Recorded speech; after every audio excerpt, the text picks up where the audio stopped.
Assalamualaikum warahmatullahi wabarakatuh. Selamat pagi anak-anak. Apa kabarnya hari ini? Alhamdulillah baik semua ya. Ibu harap kalian harus tetap sehat. Apalagi pada masa pandemi sekarang, kalian harus tetap menjaga kesehatan kalian agar terhindar dari penyakit COVID-19 sekarang. Oke, kita masuk ke pembahasan hari ini, yaitu konsep dasar ilmu ekonomi. Nah, tujuan pembelajaran kita hari ini ada 4, yaitu kalian harus menjelaskan pengertian ilmu ekonomi, menjelaskan pembagian ilmu ekonomi, menjelaskan pemilihan dan skala prioritas. Yang terakhir ada menjelaskan terkait masalah ekonomi. Oke, kita masuk ke materi yang pertama. Nah, ada yang tahu nggak nih apa pengertian dari ekonomi? Nggak tahu? Oke, Ibu akan menjelaskan.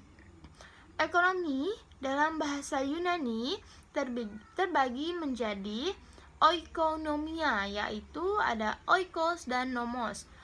Oikos itu yang berarti rumah tangga, sedangkan nomos yang berarti aturan. Nah, jadi dalam suatu kegiatan ekonomi, rumah tangga memiliki dua peran, yaitu sebagai konsumen dan produsen. Sebagai konsumen, produk, barang atau jasa, rumah tangga berusaha untuk memenuhi kebutuhan sehari-harinya. Nah, dalam perannya sebagai konsumen, rumah tangga perlu masukan berupa penghasilan untuk memenuhi kebutuhan. Nah, sedangkan sebagai konsumen dalam peran ini dapat berupa upah gaji atau upah kerja, hasil penjualan, dan lain-lainnya. Nah, ada yang tahu gak nih siapa yang terdapat pada gambar yang Ibu berikan? Oke, jadi dia adalah Adam Smith. Adam Smith ini adalah bapak ilmu ekonomi. Nah, Adam Smith ini berpendapat bahwa ilmu ekonomi secara sistematis mempelajari tingkah laku manusia dalam usaha untuk mengalokasikan sumber-sumber daya yang terbatas gunanya untuk mencapai tujuan tertentu. Nah, penggolongan ilmu ekonomi ini dibagi menjadi 4, yaitu ilmu ekonomi positif, normatif, teori, dan terapan. Nah, kita masuk ke ilmu ekonomi positif. Ilmu ekonomi positif ini adalah menjelaskan tentang hal-hal yang sesuai dengan fakta dan situasi dalam dunia ekonomi yang sedang terjadi dan yang sedang terjadi, yang akan terjadi. Nah, contohnya, apakah tingkat pengangguran masyarakat Indonesia telah menurun dari tahun ke tahun? Nah, yang kedua ada, apakah kebijakan ekonomi pemerintah mampu mengatasi masalah pengangguran dan kemiskinan masyarakat? Nah, jadi itu contoh pertanyaan yang diberikan untuk pada ilmu ekonomi positif. Kita masuk ke ilmu ekonomi teori. Ekonomi teori merupakan bagian ilmu ekonomi yang menganalisis tentang hubungan antara variabel ekonomi atau mekanisme kegiatan ekonomi. Nah, ekonomi teori ini dibagi menjadi 2, yaitu ekonomi makro dan ekonomi mikro. Nah, contoh dari ekonomi makro ini adalah inflasi dan pengangguran dan lain-lainnya. Nah, jadi ekonomi makro ini penjelasannya adalah secara keseluruhan, sedangkan mikro ini secara individu. Contoh dari ekonomi mikro yaitu keuntungan perusahaan, perilaku konsumen, produsen, dan lain-lainnya. Oke, kita masuk ke ilmu ekonomi normatif. Nah, jadi ekonomi normatif ini biasanya menyelesaikan permasalahan yang muncul dengan debat ideal ataupun keputusan politis. Contohnya, haruskah sistem pajak diarahkan untuk mengatasi masalah ekonomi golongan masyarakat menengah ke bawah? Nah, yang kedua ada berapa persen sebaiknya anggaran negara dinaikkan per tahunnya? Nah, jadi itu pertanyaan untuk ilmu ekonomi normatif. Kita masuk ke ilmu ekonomi terapan. Jadi, pemanfaatan ilmu ekonomi secara praktis oleh individu dalam mengambil kebijakan dengan tujuan tertentu. Nah, apa sih kelangkaan? Ada yang tahu apa itu kelangkaan, anak-anak? Nah, jadi kelangkaan adalah suatu kondisi di mana manusia tidak mempunyai cukup sumber daya untuk memuaskan kebutuhannya. Sedangkan kelangkaan adalah suatu kondisi ketika sarana untuk memenuhi tujuan terbatas dan mahal. Contohnya seperti tabung gas ataupun gas ya, anak-anak. Nah, faktor penyebab kelangkaan. Faktor penyebab kelangkaan ini dibagi menjadi beberapa ya. Salah satunya ada perbedaan letak geografis. Nah, perbedaan letak geografis ini masing-masing daerah memiliki kekayaan sumber daya alam yang berbeda-beda dan tidak tersebar secara merata. Ada yang subur sehingga sumber daya berlimpah. Ada juga daerah yang tandus namun kaya akan sumber daya seperti minyak bumi, gas alami. Nah, jadi perbedaan inilah yang menyebabkan sumber daya menjadi langka. Oke, kita masuk ke bencana alam. Bencana alam ini contohnya seperti petani yang gagal panen akibat sawahnya terendam banjir. Oke, kita masuk ke pertambahan jumlah penduduk. Nah, pertambahan jumlah penduduk ini selalu lebih cepat dibandingkan dengan pertumbuhan produksi barang dan jasa. Hal inilah menunjuk atau menimbulkan ketidakseimbangan antara kebutuhan dengan ketersediaan barang dan jasa. Kita masuk ke keterbatasan kemampuan produksi. Nah, kemampuan produksi barang dan jasa didukung oleh beberapa faktor produksi seperti SDA, tenaga kerja, modal, dan kewirausahaan.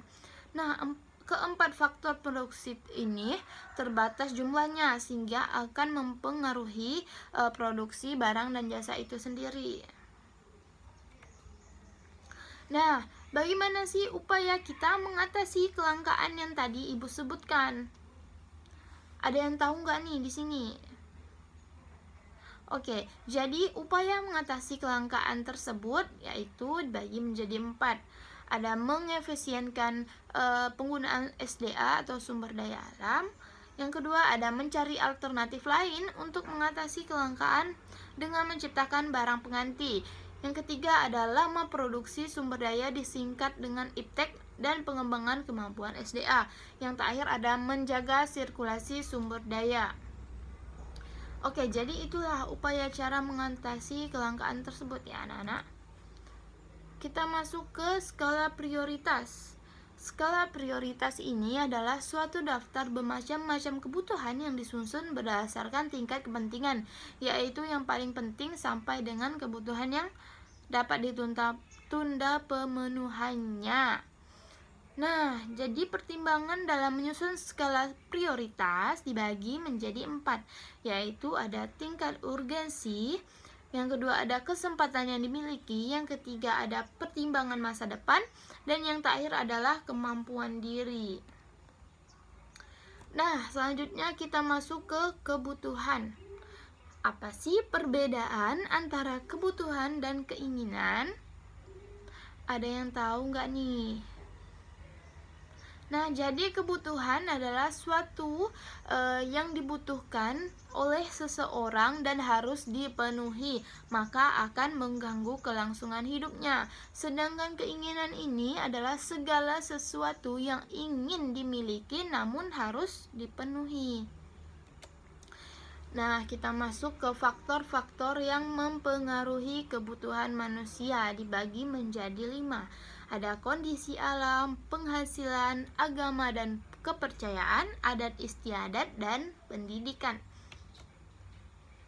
Oke, kita masuk ke alat pemuas kebutuhan. Alat pemuas kebutuhan ini biasanya sering disebut barang yang dapat berupa barang maupun jasa.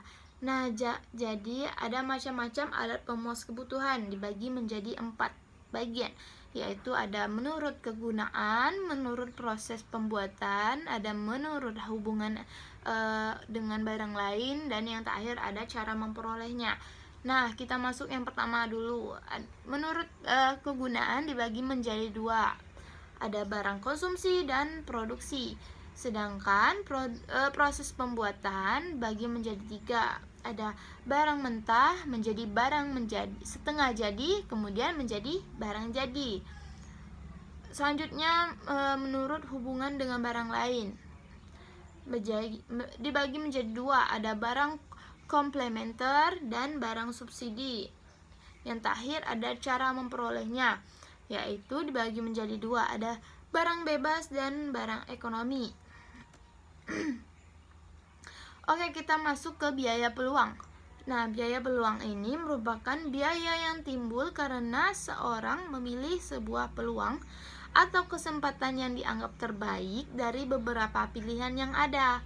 Nah, kita masuk ke prinsip ekonomi. Prinsip ekonomi ini pengorbanan yang berarti pengorbanan sekecil-kecilnya untuk memperoleh hasil tertentu atau dengan pengorbanan tertentu untuk memperoleh hasil yang semaksimal mungkin.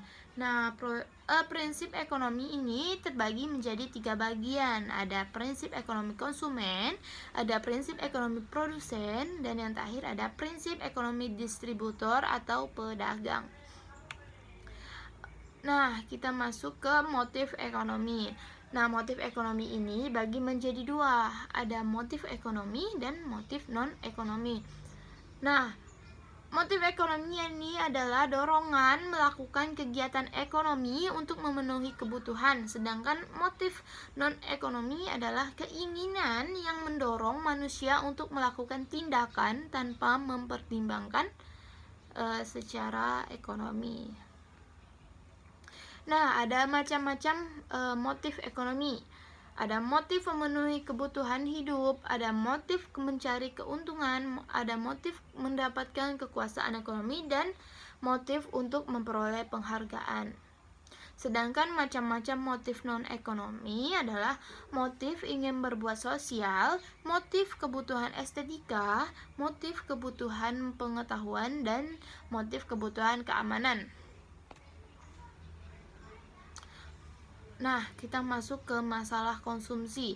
Masalah konsumsi ini menyangkut permasalahan apakah barang yang telah diproduksi benar-benar barang dan jasa yang ingin dimiliki dan dibutuhkan dan mampu dibeli oleh konsumen.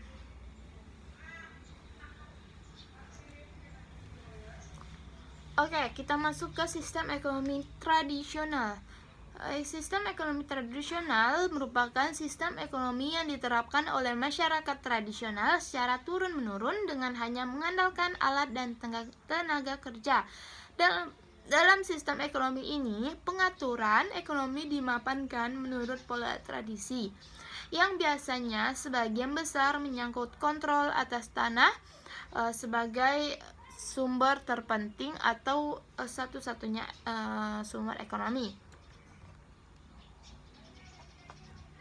Nah, Ibu pikir itu cukup ya materi untuk hari ini. Kita lanjutkan lagi minggu depan, dan Ibu akan memberi kalian tugas dikerjakan di rumah. Dikerjakan ini tugas individu ya anak-anak. Jadi Ibu harap kalian harus bekerja semaksimal mungkin. Oke, Ibu akhiri untuk pertemuan kita hari ini. Ibu harap kalian harus tetap sehat terus, apalagi pada masa pandemi sekarang. Oke, Ibu akhiri. Wassalamualaikum warahmatullahi wabarakatuh.